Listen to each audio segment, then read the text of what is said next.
Bonjour à tous et merci de nous rejoindre au Parlement européen pour Ici l'Europe. Google, Amazon, Apple, Microsoft, le web est décidément dominé par des géants américains. Certains demandent à l'Union européenne de tisser sa toile autour d'eux pour les empêcher d'abuser de leur position trop dominante qui empêcherait toute compétition, toute initiative intra-européenne. Nous en débattrons dans quelques minutes avec nos invités sur ce plateau. Et puis ne manquez pas notre seconde partie en compagnie d'un commissaire très controversé. Il s'agit du Hongrois Navracsics, qui est un proche du très autoritaire Viktor Orban. Il est aujourd'hui en charge de la culture et de l'éducation et nous dira sa philosophie en la matière. Faut-il démanteler Google pour punir ses pratiques monopolistiques? L'Europe va-t-elle s'attaquer aux géants du web, la plupart américains, aux grands acteurs du numérique pour garantir leur neutralité et aussi une pluralité de choix aux utilisateurs? Nous allons en débattre aujourd'hui avec trois invités. Claude Turmes, bonjour. Bonjour. Vous êtes député européen des Verts, vous nous venez du Luxembourg, où beaucoup de firmes d'ailleurs que l'on vient de mentionner ont leur siège pour des raisons fiscales. On en parlera aussi. Virginie Rosière, vous êtes avec nous également, députée européenne française, socialiste et démocrate. Alors la France est un pays qui est à l'initiative d'une lettre envoyée à la Commission pour encadrer les géants d'Internet. Et vous êtes aussi aujourd'hui en compagnie de Dita Charanzová, bonjour, députée européenne tchèque, des libéraux et démocrates, qui d'ailleurs traditionnellement dénoncent les excès de la régulation. Alors justement, sur cette question, on a envie de savoir si l'Europe a fait des erreurs depuis le début dans ce domaine de l'agenda digital, peut-être avec trop de laisser-faire, laisser-aller. Bon, il y a un problème, c'est que le marché américain, c'est un grand marché, alors qu'en Europe, on a 28 petits marchés. Donc, c'est clair que les géants américains avaient plus facile à croître. Et aujourd'hui, on est confronté face à la situation qui sont énormes. Il n'y a pas seulement Google et Amazon, mais il y a aussi quelqu'un comme Booking.com. Est-ce que en fait, aujourd'hui, je dirais en France, 50% plus des hôtels se réservent sur un bidule californien qui d'ailleurs, on ne sait pas s'ils payent des impôts quelque part en Europe. Donc on a un vrai problème, c'est qu'il y a une énorme machine de pouvoir qui est lancée et je crois que l'Europe doit réagir pour s'assurer à ce que ces géants ne fassent pas de la concurrence déloyale, mais aussi pour protéger les consommateurs. En même temps, vous diriez que laisser faire, laisser aller, c'est normal, on est dans un monde concurrentiel, non ? Je suis tout à fait d'accord que maintenant, on a en fait 28 systèmes différents. Je pense que notre but à l'avenir doit être d'avoir un marché unique numérique. Et ça, je pense, c'est le défi pour le Parlement européen, mais aussi pour la Commission. Effectivement, l'intégration serait... c'est de là que viendra la solution. Mais en matière de concurrence, vous savez, la concurrence, pour qu'elle fonctionne bien, il doit y avoir des règles. Dans le passé, en appliquant les règles de concurrence, on a déjà démantelé des monopoles et condamné des abus de position dominante. Donc de la même façon que les États-Unis peuvent condamner une banque française, BNP Paribas, à une amende très lourde si elle ne respecte pas les lois américaines. De la même façon, si les règles de concurrence européennes ne sont pas respectées, il faut que la Commission sanctionne Google ou n'importe quel autre opérateur hégémonique. Et vous lui avez d'ailleurs adressé ce message, en particulier le jeudi 27 novembre, dans cet hémicycle, les eurodéputés ont approuvé une résolution non contraignante mais très symbolique pour la défense des droits des consommateurs sur le marché numérique. Alors, rappel des faits tout de suite avec ce reportage. Le vote est symbolique, mais la pression en Europe envers le géant Google est bien présente. Les eurodéputés ont approuvé à une très large majorité une résolution pour la défense des droits des consommateurs sur le marché numérique. Google n'est pas cité, mais il est de loin le premier service de recherche sur Internet, une part de marché estimée à plus de 90% dans l'Union européenne. Et c'est cette prédominance qui pose problème à Bruxelles, qui accuse la firme de pratiques anticoncurrentielles. En clair, le Parlement souhaite séparer le moteur de recherche des autres services commerciaux, par exemple la plateforme de vidéo YouTube ou le service de cartographie Google Maps. Et ce n'est pas la première fois que la firme américaine est pointée du doigt en Europe. Novembre 2010, la Commission européenne avait ouvert une enquête visant Google pour abus de position. Il lui était alors reproché de mettre en avant sur ses pages ses propres services spécialisés. La Commission avait alors retoqué par 3 fois les propositions de solutions avancées par Google. Autre problème, le référencement. En mai, la Cour européenne de justice avait décidé que les moteurs devaient supprimer la référence aux pages périmées et non pertinentes concernant une personne. La résolution a été appliquée uniquement en Europe. Si cette nouvelle décision peut sembler être des menaces en l'air, Google a de réels soucis à se faire, car la Commission poursuit son enquête et pourrait bien sévir dans les prochains mois, avec à la clé une amende de plusieurs milliards d'euros. Alors 380 voix pour cette résolution, 174 contre. Il y a eu une alliance d'ailleurs pas forcément habituelle entre socialistes et Parti populaire européen pour pousser cette résolution. Pourquoi ? Ça a été dit, on a une enquête en cours de la part de la Commission sur des pratiques anticoncurrentielles, un abus de position dominante de Google. En fait, Google est soupçonné de présenter ses propres sites marchands et de reléguer d'autres sites qui pourraient être concurrents de ces services marchands en deuxième, troisième page de recherche. Conclusion, Google en tant que moteur de recherche dirige les consommateurs vers Google, vendeur de toutes sortes de biens, et écarte ses concurrents de ce marché-là. Pour quelles raisons les libéraux se sont abstenus sur cette question-là ou s'y sont opposés? On a voté contre cette résolution parce qu'il y a deux raisons pour nous. La première, qu'il faut respecter l'indépendance de la Commission. Et on ne veut pas vraiment jouer ce jeu politique et préjuger le résultat d'enquête. Sur la Commission, en fait, c'est une façon de mettre la pression sur la Commission. Non, non, parce que notre groupe a proposé un texte qui était plus équilibré, qui a parlé d'avoir un système plus équilibré, d'avoir un système plus équitable. Et ça n'était pas accepté par le reste parce qu'il y avait vraiment le soutien d'attaquer une seule compagnie, d'attaquer Google. Mais c'était la première raison pour laquelle on a voté contre. La deuxième, c'était qu'on veut vraiment travailler sur l'agenda du marché numérique et il faut avoir toutes les priorités dans la résolution qui parle du marché numérique. Notamment, ce qui manque maintenant dans la résolution, c'est la net neutralité, la fin des roaming, les frais d'itinérance, l'Internet de haut débit pour tout le monde. Il y a des... Non.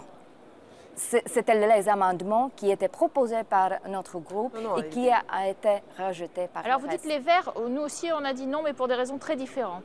Oui, en fait, nous, on est très en faveur de mettre la pression sur la Commission européenne, de vraiment démanteler Google.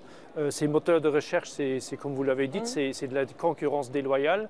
Donc, cette partie-là du texte, on l'aimait, mais il y avait deux sous-marins qu'on n'aimait pas. C'était un très mauvais texte sur les droits d'auteur qui était mélangé, et donc pour ça, on ne votait pas. Et puis, vous avez raison que le texte sur la neutralité du net, il est moins bon que le texte que le Parlement a voté comme position de négociation dans le dossier. Alors, la neutralité du net, c'est le fait de faire en sorte que tous les utilisateurs aient accès à Internet sans avoir à payer plus pour avoir plus de bandes passantes.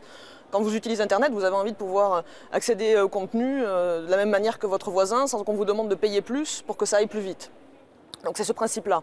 Et ensuite, le roaming, c'est les frais d'itinérance en bon français.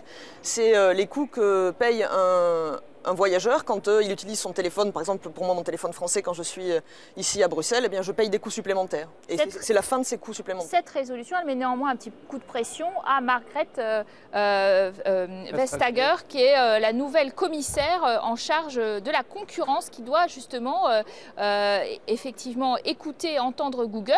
Et il y a eu 3 propositions de Google qui ont été retoquées par la Commission européenne par rapport à justement sa position monopolistique. Alors est-ce qu'il faut aller plus loin jusqu'à l'amende? Oui, moi je crois que le seul moyen de faire bouger Google, c'est une amende, et une amende de plusieurs centaines de milliers d'euros, de millions d'euros. Donc en fait, la Commission européenne doit frapper fort. Ici, on est dans un domaine de pouvoir qui se construit. Et on ne peut pas accepter qu'un petit nombre de très gros monopoles phagocytent ce marché aux dépens du choix libre du consommateur. Donc nous attendons de la Commission européenne un choix fort, une décision forte. Une mise à l'amende?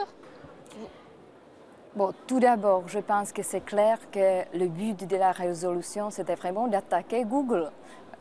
le titre était le poids de... n'était pas désigné, hein. Google n'était pas désigné. Oui, mais si on parle de Google, pourquoi on ne parle pas d'Apple, je ne sais pas, d'Amazon, On peut en parler aussi peut-être. Oui. Et pour ça, on a proposé un texte qui était plus équilibré. On voulait avoir une structure de recherche sur l'Internet qui soit ouverte, équilibrée et équitable. Mais je laisse à la commissaire qui est indépendante de trouver la solution, de travailler avec Google. On a une nouvelle commissaire qui est vraiment engagée dans ce domaine. Et on doit respecter l'indépendance. Alors, de la une commission. commission politiquement plus à droite, hein, quand même, avec, on le disait, si on prend ce dossier du numérique, Günther Oettinger, conservateur allemand qui est en charge du numérique. Derrière vous, on voit aussi le vice-président, M. Ansip, qui chapeaute tout ce secteur, qui, eux, pensent du mal de l'idée d'un démantèlement. Alors, est-ce qu'il y a véritablement volonté politique de démanteler, de punir, Alors, c'est sanctionné quand il y a des infractions. Quand on ne respecte pas les règles, effectivement, il faut être sanctionné. Alors, moi, je ne suis pas pour une amende, mais ça fait 4 ans que la procédure est en cours. Maintenant, il faut y mettre un terme. Donc, soit on a un changement significatif des pratiques, soit, effectivement, c'est une amende.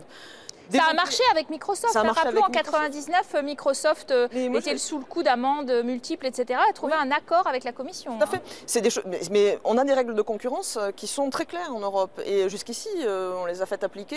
Et d'ailleurs, je suis étonnée que nos collègues libéraux, qui sont plutôt attachés au bon fonctionnement de la concurrence, ne soient pas les plus ardents défenseurs d'une application des règles de la concurrence aux géants de l'Internet. Parce qu'on a très clairement ici des positions dominantes, avec dans certains cas des abus de cette position dominante.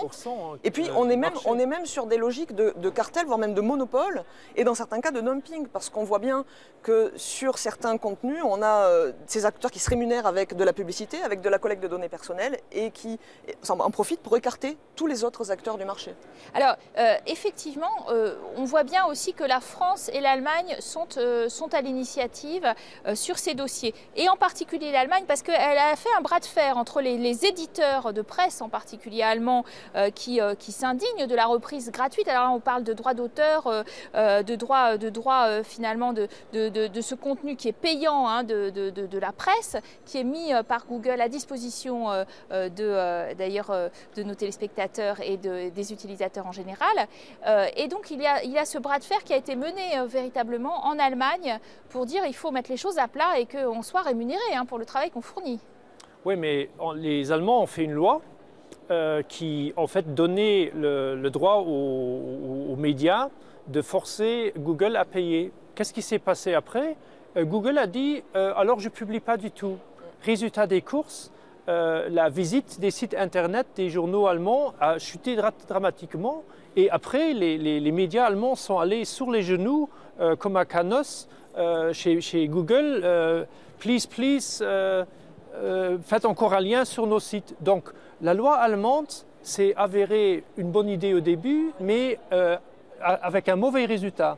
Et c'est pour ça que c'est une des raisons pour lesquelles nous, les Verts, on dit que ce n'est pas une bonne idée de continuer sur le même chemin, mais bien sûr, il y a un enjeu entre comment accroître l'accès des citoyens aux produits culturels et d'un autre côté aussi sauvegarder et rémunérer les auteurs de biens culturels, que ce soit des journalistes, que ce soit des artistes. Quand vous prenez la distribution classique, les grandes surfaces, on encadre les relations commerciales entre les grandes surfaces qui distribuent des aliments et puis les producteurs. Parce que justement, sinon, on a un acteur qui est très puissant au niveau de la distribution, qui impose ses conditions et qui n'hésite pas à étrangler ceux qui produisent. Et bien avec Google et les biens culturels, on a la même situation. On a un Google qui assure 90% de la recherche sur Internet et qui donc n'hésite pas à imposer ses conditions, quel qu'en soit le prix, pour ceux qui produisent les contenus. Et donc là, on est très clairement dans des conditions dans lesquelles les règles de la concurrence doivent s'appliquer. Mais en même temps, rien n'empêche que le prochain Google soit européen, sauf nous-mêmes. Donc il faut travailler dans ce domaine, que l'Union européenne soit vraiment un marché unique. Dans ce cas, je vois la concurrence de l'Union européenne. Vous dites par exemple, à travers le grand plan d'investissement, il faut avoir une alternative européenne à cette hégémonie américaine. On peut encore rentrer sur le marché ou est-ce que justement il est monopolistique, saturé, etc.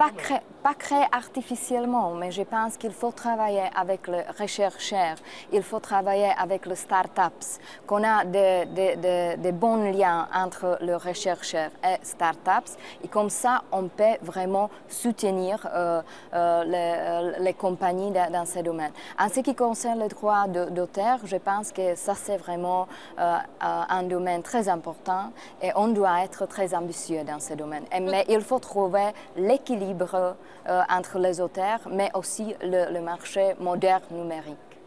Le dossier le plus important pour l'Europe aussi au niveau économique de revenir dans le jeu, c'est la protection des données. Il ne faut surtout pas oublier ce que Snowden a révélé. L'espionnage généralisé des services secrets américains était seulement possible grâce à la connivence des acteurs américains de l'Internet. Et donc, il faut, et ça c'est une des choses les plus importantes maintenant pour nous au Parlement et les États membres, il faut faire une bonne loi, une loi très stricte sur la protection des données pour dire et pour faire émerger des acteurs qui protègent les données au lieu de les donner aux services secrets. Donc vous croyez possible encore, en un mot, cette alternative européenne sur le web? Oui, moi je suis certaine des qualités et des atouts de l'Europe, mais il ne faut pas tout mélanger.